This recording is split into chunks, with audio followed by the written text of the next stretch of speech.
going on, guys? Gabe Salinas with StrongerWrestler.com and a contributor to WrestleYearRound.com. Check both of them out. So my buddy from WrestleYearRound.com, James Duda, actually sent me a link. It was a Facebook group called the Wrestling Insider, and a guy named Josh had a question. He was like, hey, does this program work? Now, the program in question is called Constant Tension. It's not necessarily a program. It's actually a method of training that a lot of bodybuilders actually use. So basically, just to give you an example, the video is a guy bench pressing, and the bench presser, you know, he doesn't go all the way up, he doesn't come all the way down, he just kind of keeps constant tension, kind of in that mid-rep range for his entire workout.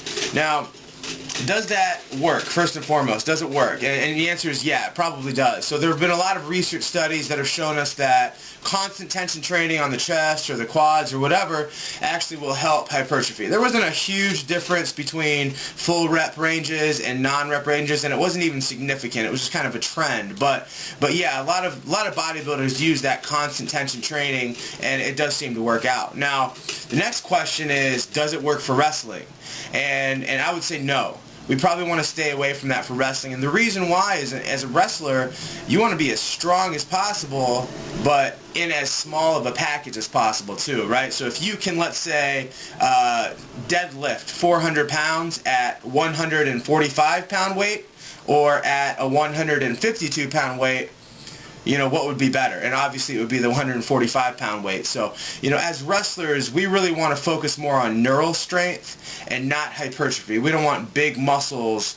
We want very dense, thick, strong muscles, because the smaller you are in any combat sport, whether it's boxing, wrestling, MMA, any of those sports, you want to be as strong as possible, but with also the smallest weight, as the lowest weight as possible, because that's really what's going to happen, or that's really what's going to help out when you get on the wrestling mat, okay? And now finally, you know, does that help strength? Does that constant tension help strength? And the answer is no, not really.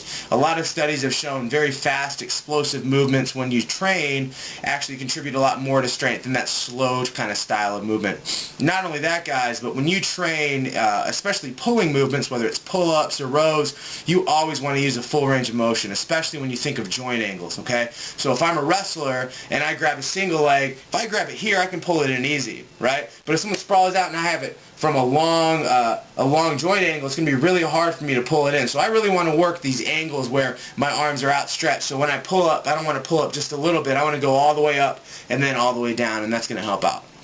So my answer would be, Josh, no. I would stay away from that Cali muscle style constant tension training, but you know, go ahead and train really hard and work on your strength with big movements and full range of motion. Thanks so much.